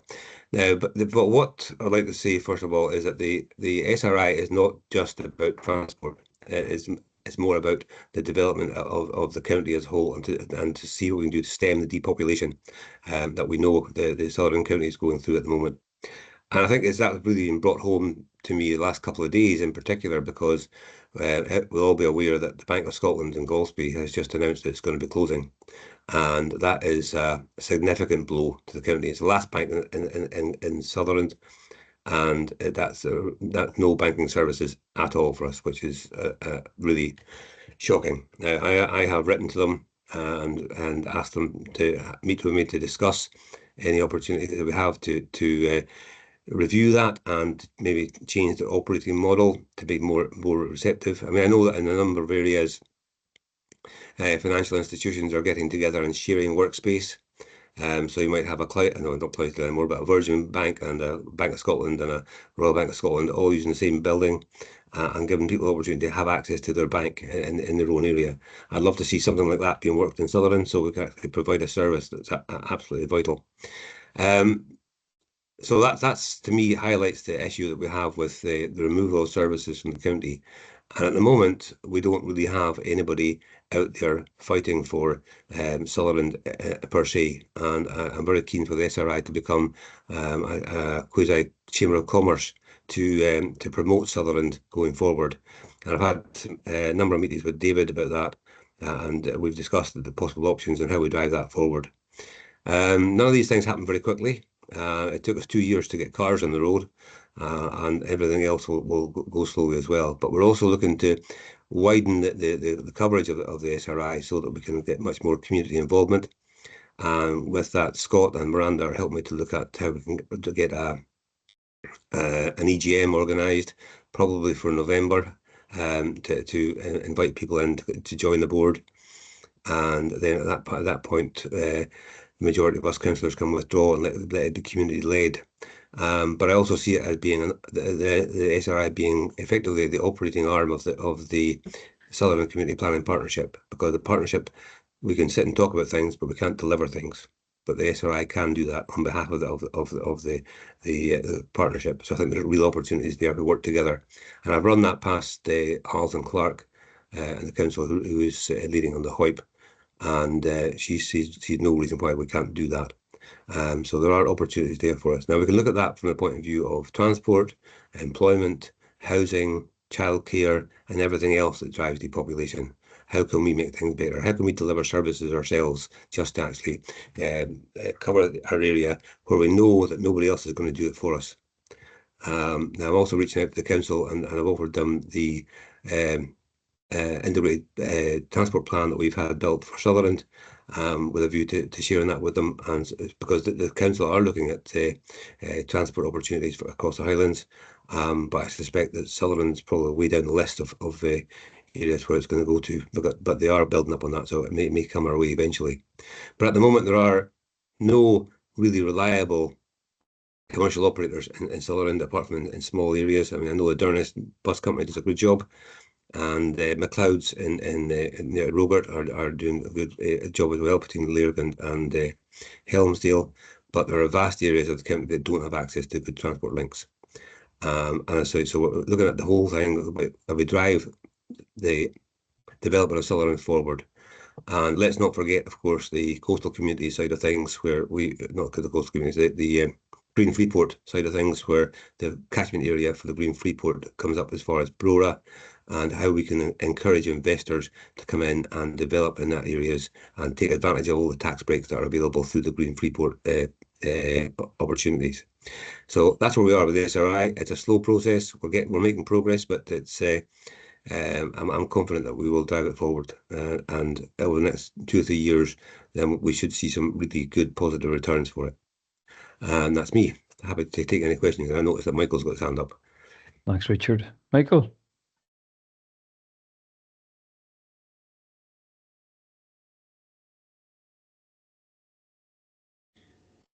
Right, can you hear now? Yes, if I can pick up on the Bank of Scotland bit, I've already moved forward on this one. There's a letter hopefully going to hit the letter section of the Press and Journal tomorrow. Basically, what we are saying to them is that this is the last bank standing. It will close on the 4th of February 25. I've raised many of the banking issues at the Lloyds Banking Group at their annual general meeting on numerous occasions.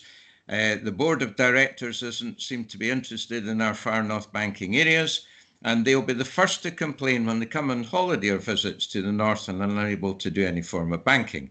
I've already said that branches in Lairg, Bonabridge, Dornoch and Helmsdale closed in 2017. I'm also trying to get another piece coming from the Press and Journal to say that is this the forerunner to seeing that we'll have no banks north of Inverness, because this is the way that the banking system seems to be happening. So we need to do everything in our powers here to make noise to the banking officials and see if we can't get a bit of reversal. I've also had the the veteran champion of Highland Council onto me as well, because, as you know, we have an ageing population in Sutherland and Caithness, and many people do not have access to digital banking facilities, the iPads and computers, etc. So yeah, this is where we are. Yeah. No, thanks, Michael. And yeah, no, you're absolutely right. I mean, I think what you just said, it kind of links well with what Richard was talking about. It's about trying to kind of stem both the depopulation and stem the kind of removal of services and everything we've spoken about around about inequalities for Sutherland. So so hopefully your letter, Michael, has some kind of influence. I fear, like all these things, these decisions are made from much further away than where we are, and then the impact of them are left on the population locally without any local input. But hopefully not. Richard? Yeah, just on what you said there, Callum, about the decision being made far away. I was informed yesterday afternoon by letter from the Bank of Scotland, as maybe my other Southern councillors were as well, that by the PR manager for Scotland and London, that the Bank of Scotland and Golspie was closing. I thought, well, you can't get much more removed than the PR man for London telling us that we're losing our bank in Golspie. Yeah. So that's they have no concern for the north of Scotland at all, and it's purely been done on a commercial decision. But there's much more to life than money, as we all know, and it's. I think even the reduction in money they're taking over the counter in the banks, they're still profitable. And even if they were running at just a break-even situation, they should have some kind of understanding of the responsibility they have to communities, and not just looking at the bottom line all the time. But that's maybe I'm being a wee bit unrealistic and naive when I say that. Thanks. Yeah. No, perfect. Thanks, Richard. Fiona? Yeah, one of the things I'm noticing with a lot of the young clients I'm working with in both Caithness and Sutherland is they can't afford to take driving lessons, and ultimately that is going to affect their employment opportunities, in the future. Are there any? I've been trying to scope if there are any community groups out there that can offer a funding for a young person that's maybe looking to or wants to take driving lessons but can't afford to do so. We do have kind of individual applications for wind farms that we can do in Caithness. I'm not sure that's the case in Sutherland, but I'd be really keen to know if there are any community groups out there that can help with that. I'm also wondering, maybe with the cards that the Sutherland Resilience Initiative have, is that something that maybe they could, I know with the insurance purposes and things like that, it might not be cost effective, but is there something there that maybe they could help some of the young people to access the cars to be able to get through their driving? Okay. Richard? Thank you. Yeah, thanks for that, Fiona. I think that's all good points. The number of the community councils who have access to wind farm money, they use their microgrants, which is up to £500 per individual, and a number of them are using that to pay for kids to have their driving lessons. So if they apply to the local community council for a microgrant on the basis of paying for a driving lesson, that's a good step forward. I would be delighted if the SRI cars could be used for that purpose, but the issue is they're electric and automatic, so it's not really the best of cars to learn to drive on, because you're restricting yourself to automatic only if you pass your test in an automatic car. So it's really, they need to be getting access to a manual vehicle to be doing that. But yeah, certainly I would suggest go to the community council meetings, community councils, and apply for the microgrants. It's decided by the community council themselves. And as I say, and certainly in Sutherland, the ones I work with, they have can issue grants of £500 for each individual, and it's been well used. I know Robert certainly does that, and I think Helmuthiel does as well. So it's certainly look into that as an opportunity. Okay, thank you. Thanks, Richard. And Marianne? Just to add to that, that the community councils in Melville, Strathy, Betty Hill, and I'm pretty sure Tongue all have micro grants set up and do give, if young people apply and meet the criteria, obviously, they do have that set up. So it'd be worth getting in touch, or I can ask them to get in touch with you. Thank you. Okay. And David? Aye, same Creek Community Council, I think, offers up to £300, but it's quite limited funding, and there's a multitude of things that come out of that fund, so it's not necessarily always available. But they have specified that the driving lessons and even things like interview clothes and stuff like that can be eligible for grant funding. But I must reinforce the point that there's a hell of a lot of areas that aren't covered by that, and many of the areas that aren't covered by wind farm funds are the ones where you need a car even more than you do on the East Coast and in other areas. So again, I think there needs to be some thought that if we identify that as a priority that really needs dealt with, how do we ensure that everybody has access to the ability to get to job interviews or to get to jobs when they actually qualify as drivers. So yeah, it's patchwork, Fiona, but there are availability in Sutherland. Yeah. Thanks, David. Liam? Hi there. It was just to follow up to what Marianne was saying there with the community councils. I understand, Fiona, just for your list, that Creek Community Council, I think, also do grants specifically for driving lessons. So, but take the point about the kind of overall need. Thank you. Thanks, Liam. And Richard? Yeah, I think that David makes a really good point about the lots of areas of Sutherland that don't have access to wind farms and micro grants, etc. And that's part of what we're looking at from the SRI perspective, is the unequal sharing of money across the county. There are areas that are awash with wind farm money, to the point where it's being squirreled away in investment accounts because community councils don't know what to do with it. And that's a real concern, and there are opportunities for other parts of the county to be using it. And I think it does concern me that we have quite a lot of cash in some cases that isn't available to other areas.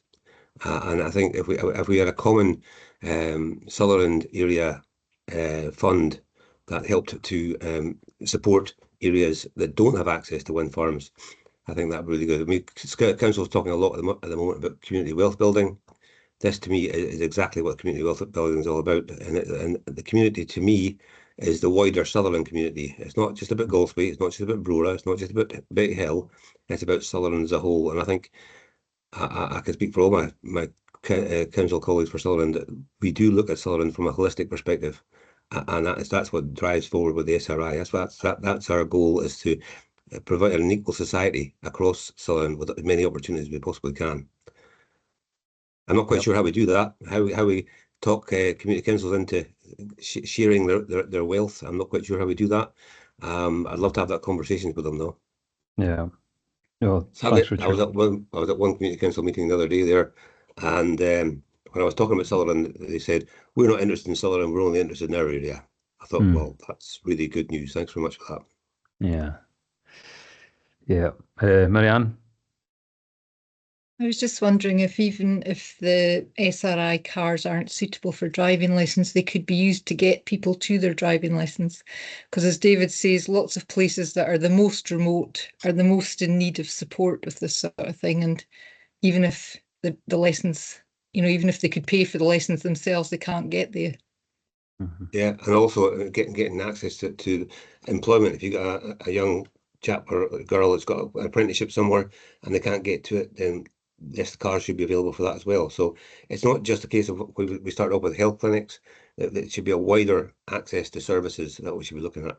And if that's getting a 16-year-old to an apprenticeship somewhere, then I'm all in favour of doing that. And getting them a 17-year-old to their driving lesson, great. Let's look at all these things. Yeah. Okay, David. Aye, and I think it all feeds into not just employability, but there's gradations of depopulation that we have, because depopulation is not just about somebody leaving to go to Glasgow. Depopulation is about somebody moving from like Invertalipool because they've got more chances there. Depopulation is about somebody moving from Rosshall to Dornoch, you know. So, and it's about availability of services in our most fragile communities and the communities that we desperately need to save because they are important to us. And so we need to be able to find a way to allow people to live and work in our most remote and rural communities with minimal disadvantage. And I think that this is a good conversation that highlights that, you know, just the fact that you can't get to driving lessons could drive somebody to move to a bigger settlement or to East Ross or to Inverness or you know, wherever it may be. So I think the depopulation aspect always kind of overarches everything that we're doing, whether it's about employability, whether it's about transport, whether it's about poverty, and that's driving people to areas where there's mains gas. There's everything really is feeding into this depopulation of our remote rural communities. And if we don't start really looking at holistic ways to address that, which I'm hopeful the SRI can, then I think we're pushing water uphill. I think, Richard, what you spoke, thanks, David. And I think, Richard, what you spoke about there, and everybody's behaviour, I suppose. I mean, if some areas that are less interested in actually looking after their neighbours, maybe not literal neighbours sometimes, but, you know, neighbours in Sutherland, then it definitely makes the whole situation more difficult. It has to be cooperative. It has to be cohesive and a togetherness. So I suppose that would be a really good thing. If nothing else, we could get towards that, and that would be brilliant. But okay, thanks everyone for that, and thanks Richard for the initial update around the SRI. So perfect. And I think so. The next one we're going to go towards Northwest 2045. Phil Tomlin, I think Phil is here on my screen. Oh, go for it, Phil. I am here. I see you. Yeah. Morning, everybody. This is just a very quick update. I have provided a written update as well, which I think will be sent out after the meeting. Very quickly then, Joe Peach has joined the team. He's just familiarising himself with Northwest 2045. I don't think he's on the call today, but I'm sure we will get to know him. He'll be with the project for, I think, to the end of the financial year. The Regional Land Use Partnership has been through a bit of a funding hiatus. That funding has now been confirmed, and there will be more to follow as they get going again. KLB, so a lot of the RLUP work that was done focused on KLB as a kind of pilot approach within the community, and that has now led to a local place plan. I know there are plenty of place plans around, but the KLB one is there if you want to have a look at it, and there is a link on the update. We also have the benefit of the depopulation officer, Boyd. I think Boyd might also be on the call. Sorry, I should say Sarah Harkins, I think, is on the call as well, who's been working in KLB. There's an update on the housing that Boyd has been supporting. And also, I think very pertinent to the recent discussion at today's meeting, there's some quite telling graphics on population change in that update, showing the population change between 2011 and 22 by community council. Most of Sutherland is declining, and some of it quite rapidly. And there was also quite an interesting graphic which might be worth having a look at, the population of Northwest parishes over about the last 150 years. So it takes in a couple of world wars and a couple of potato famines. Well worth a look at. Really gives a lot of context about where we might have been without all of those challenges to the population over the last couple of 100 years. That's all I'm going to say just now, but Boyd and Sarah are on the call. I don't know whether they've got anything that they would like to add. Okay, thanks, Phil. Boyd, Sarah, if you want to say anything, just put your hand up. If not, I'll take silence. Phil has covered it all. It's pretty stark when you talk there about what you're saying there, Phil, about the population stats, and that's the real challenge. And that's the reality of what actually we're up against, I suppose. But no, has anyone got anything they want to ask Phil about? I could just say, Callum, what we've been waiting for a long time is actually some hard data, and we're now starting to get that from the census. Okay. And so for a long time we've been saying depopulation is a problem. Now we can actually prove it, and I think that will give us hopefully a bit of impetus, particularly around that discussion and the things that we might pick up. Definitely. Boyd? Just might be worthwhile to say that the stats show it's the population's the lowest in 250 years or so for Northwest Sutherland. So it's quite stark. Yeah, it's very stark. It goes right back to what we were talking at the very beginning as well about actually, and hopefully these, as Phil's saying, hopefully kind of hard metrics will be able to kind of evidence situations to get more evidence, a situation to get more support, I suppose, centrally. But you do have to be able to give the opportunity to do things for the right areas in the right way, rather than a one model fits all. It just doesn't fit all, you know. So no, that's excellent. Thanks, Phil, and thanks, Boyd, for that. Okay, then the next group update was Sutherland Community Anchor Network, and Angela Simpson from HIE, I think, is going to give us a wee update. Thank you, Callum. Yeah, Angela Simpson, HIE. My colleague Karina Ross chairs this group, SCAN, Sutherland Community Anchor Network, previously the Resilience Group, for those of you that don't know, born out of the pandemic. We're just pulling together all those groups that were leading the resilience effort. So it kept going since then, meet on a roughly a monthly basis, and largely made up of the development trusts across Sutherland. And apologies, Miranda, I don't think we've sent you a written update yet, so we'll make sure we rattle something together this afternoon, and you can have that for the minutes. There'll be a little bit more detail in there, perhaps about what the groups are updating us on. But it's a network of groups working together, sharing challenges, sharing learning, good practice, and what have you, and always a good conversation going on. One of the things we've been talking about recently, I suppose in connection with some of the challenges locally, but the appreciating and understanding the benefits of groups in a local area working better together, working collaboratively on projects and delivering common goals. Not always easy, as we know, even though everybody understands the benefits of doing that. And somebody mentioned a sort of a tour that was done by a facilitator a few years ago, John Sturrock, if anybody remembers that. It was called Better Conversations Bus Tour. So we've been working together perhaps to put together a brief, a bit of funding, and thinking about doing something similar again. I think we're getting very close to it. Looking like that might happen in October, November. There's some dates penciled in. The logistics of just trying to work it all out and pulling it all together are quite tricky. We're nearly there, and it'll be discussed at the next, finalised hopefully at the next meeting of the scanning group, which I think is 24th, 26th. And the purpose of that will be sort of workshops, conversations. I suppose we can call it better conversations again, pulling people together from a locality, from a community, to learn some skills and some tricks, and just start highlighting again those benefits of working better together. I don't think John's got a magic wand, but it will help to pull people together in the same room, tease out issues where they exist, but perhaps explore some new opportunities and some new joint projects that can be pulled together. So there will be more details on that later. It's a little bit woolly and vague at the moment, coming together, and there'll be plenty of marketing about and publicity about that as well. So that's probably all I need to say for that group, unless anybody's got any questions. Thanks, Angela. Has anybody got anything they want to ask Angela about? No, perfect. Thanks. No, thanks for that, Angela. Thanks for your update, and it's good to hear of all the work that's been done. So no, it's excellent.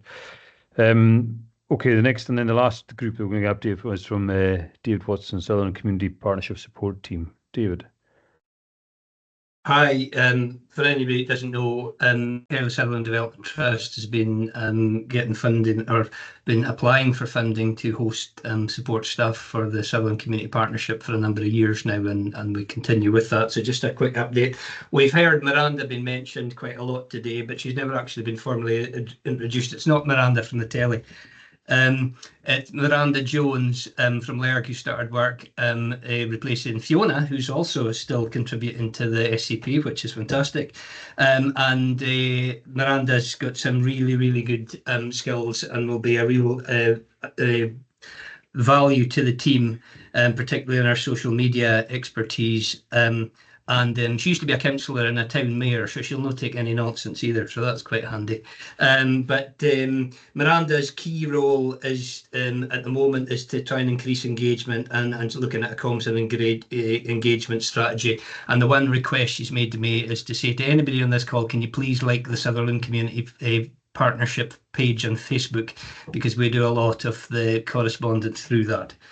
The other things, just to briefly update, is that some of the other work streams have been mentioned, that Scott and Miranda are going to give Richard some support with and the other councillor support with developing the SRI to get that fit for purpose to be a fully functioning community group led by the community, and that's quite exciting and fits well, because it potentially will be the delivery group of SCP items and issues that we wish to deal with.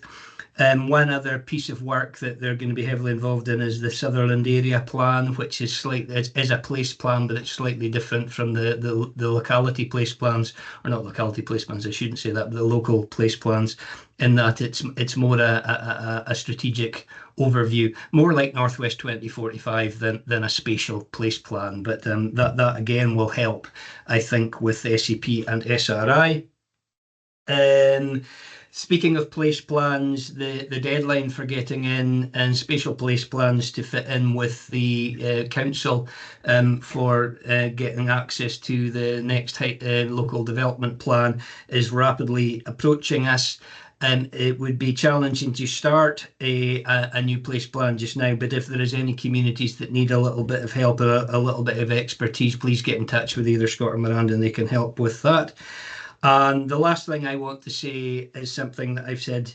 If I had a penny for every time I said this, I'd have a big heap of pennies. That the team is only supported until the end of March, and after that there is, so that's 6 months now, and there is no funding beyond that. And the situation with funding is more challenging, as we all know, but the reality is that unless we find an avenue for securing more funding for the team that I think is definitely shown value over many, many years, and the impacts they have across the whole of Sutherland is really important, but we need to find a source of funding to help with that. Again, we potentially will look at different sources there, but at the moment the staff are only in post until March, but we hope to keep them in the manner they're accustomed beyond that, and there's certainly work for them. And that's all I really have to say, Callum. Perfect, thank you, David. And yeah, that last point you made, David, about well, everyone who's funded externally, it's really important that we can try and support that wherever we can. So if anyone's got any methods of supporting that and or contacts, then it's important to just kind of use those, because the work that people are doing is significant and very worthwhile. Miranda? Yeah, just to add on to what David has said about communication and engagement. I've had a very, very interesting first 3 months here. I'm trying to meet as many people as I can, go to as many meetings as I can, and each meeting that I've gone to, people have expressed, you know, a kind of frustration of there's so much to say and it's difficult to get your message out across to the end user. There's lots of activity on social media, but I'm not convinced that we're not all talking to ourselves, and I'm not sure how it's getting out to the end user. We do have a newsletter that goes out every week, where basically I get the best of Facebook, shove it in there, and it goes out, and it's a really interesting read, and it's a good roundup of everything that's going on. I can send it out to everybody after this meeting. Scott and I are also going to be working on a quarterly bulletin, so after each of these meetings we will give a summary and send out updates on what all the groups have been going through and what they've been doing and what they've been achieving, because it's really important, I think, that we try and raise the profile of the partnership and all the members within it that are doing such great work. And if I may, I would just like to say a big thank you to Fiona MacDonald for her handover and assistance, and to Scott, who is such an asset, great to work with, and in fact everybody at the barn in Ardguy, which is such a fairly inspirational place to work with, everybody just so committed to doing the best for Sutherland. So thank you to all. Steady on, Miranda. I know, I'm getting emotional. Thanks, Miranda. And I would welcome you along here because I think it's your first meeting, Miranda. I think it's my first meeting as well, so I'm not actually sure whose first meeting's whose, but it's good to have you anyway, and it's very good to work with you.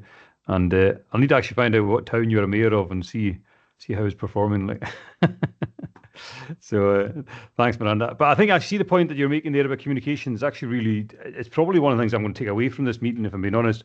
Having listened to everyone and what everyone is doing, as part of small groups, subgroups, bigger groups, individually, and so on and so forth, a lot of the actual answers that probably we're looking for sometimes are actually within the group of people that we're with, and sometimes actually then trying to actually, almost remember what we're told, and then so it's almost about trying to actually know where to go at the right point. So for what the answer we're looking for. So what Miranda was touching on there about communication, looking outward and collectively, it's a really important point, I think. So perfect. Thanks, Steve. Thanks, Miranda. Right. So Community Matters AOCB. I think Sinclair Patience is Sinclair here from Highland Highlife. He's going to give an update around about sports development team.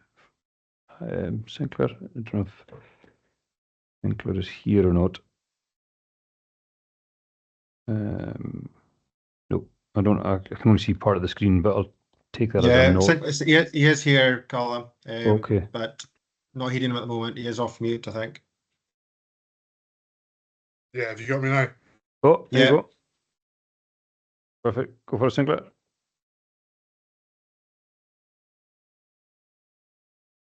Oh, is he gone again? Yeah, not hearing you again.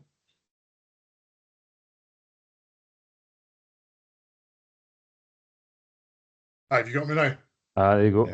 Yeah. Sorry about that. Yeah, thanks, Callum. I've been in post for about a year now as the area sport development manager for Highlife Highland, and I think this will be the first update that I've given to the group. So I'd just like to start by saying it's great to hear how many positive initiatives there are running in Sutherland, and I think we play a small part of that. So I'm joined today by my colleague Alyssa Stevenson, who's the Active Schools Coordinator for the East Sutherland side, and I'm just going to share just a couple of slides, very brief update, just to tell you about what we're doing. So if you just bear with me, and I'll pull my PowerPoint up.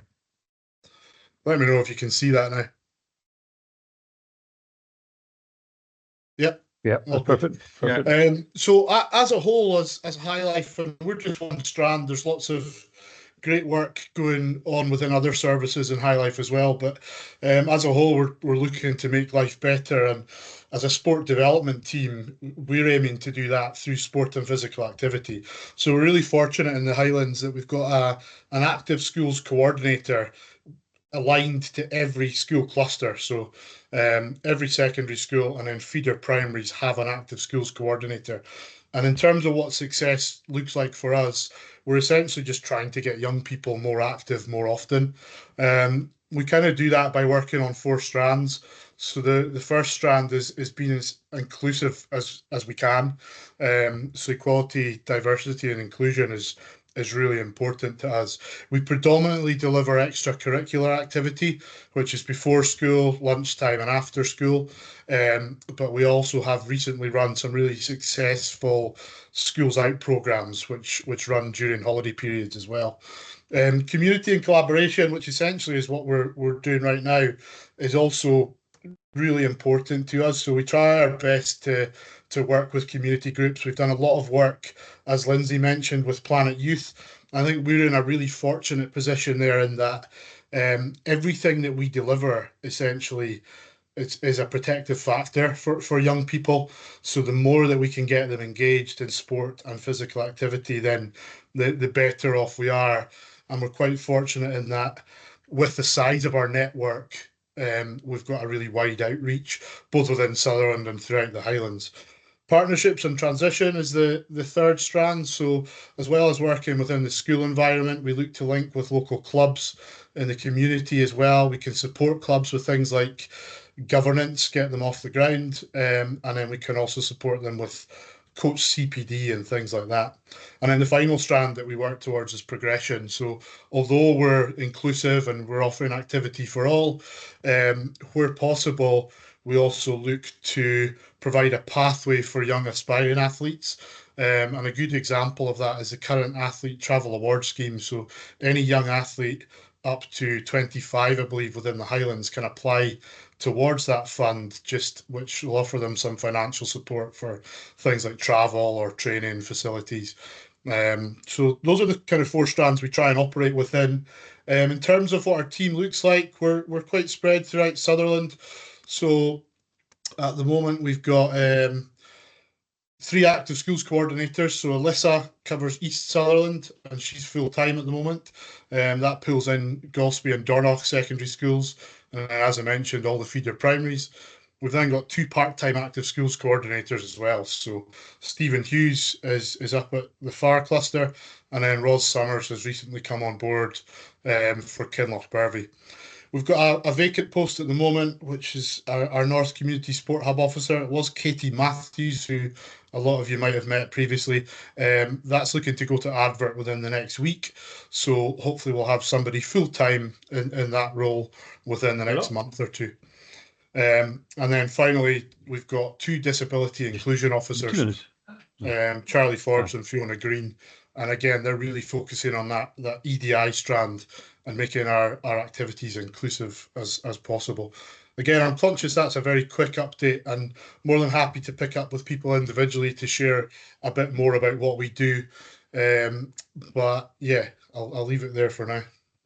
Brilliant. Thanks, Sinclair. And I'm constantly amazed at actually how much Highlife Highland do. To be honest, they seem to be everywhere and anywhere. So it's some fantastic work been done there, Sinclair. So it's good to hear all that. Thanks. And as I said, that's just one strand. There's obviously lots of strands to Highlife. So we try and put on a good offering. No, it's really good. It's really good, Sinclair. Thanks for that. Is there anything, Michael? Yes, Callum.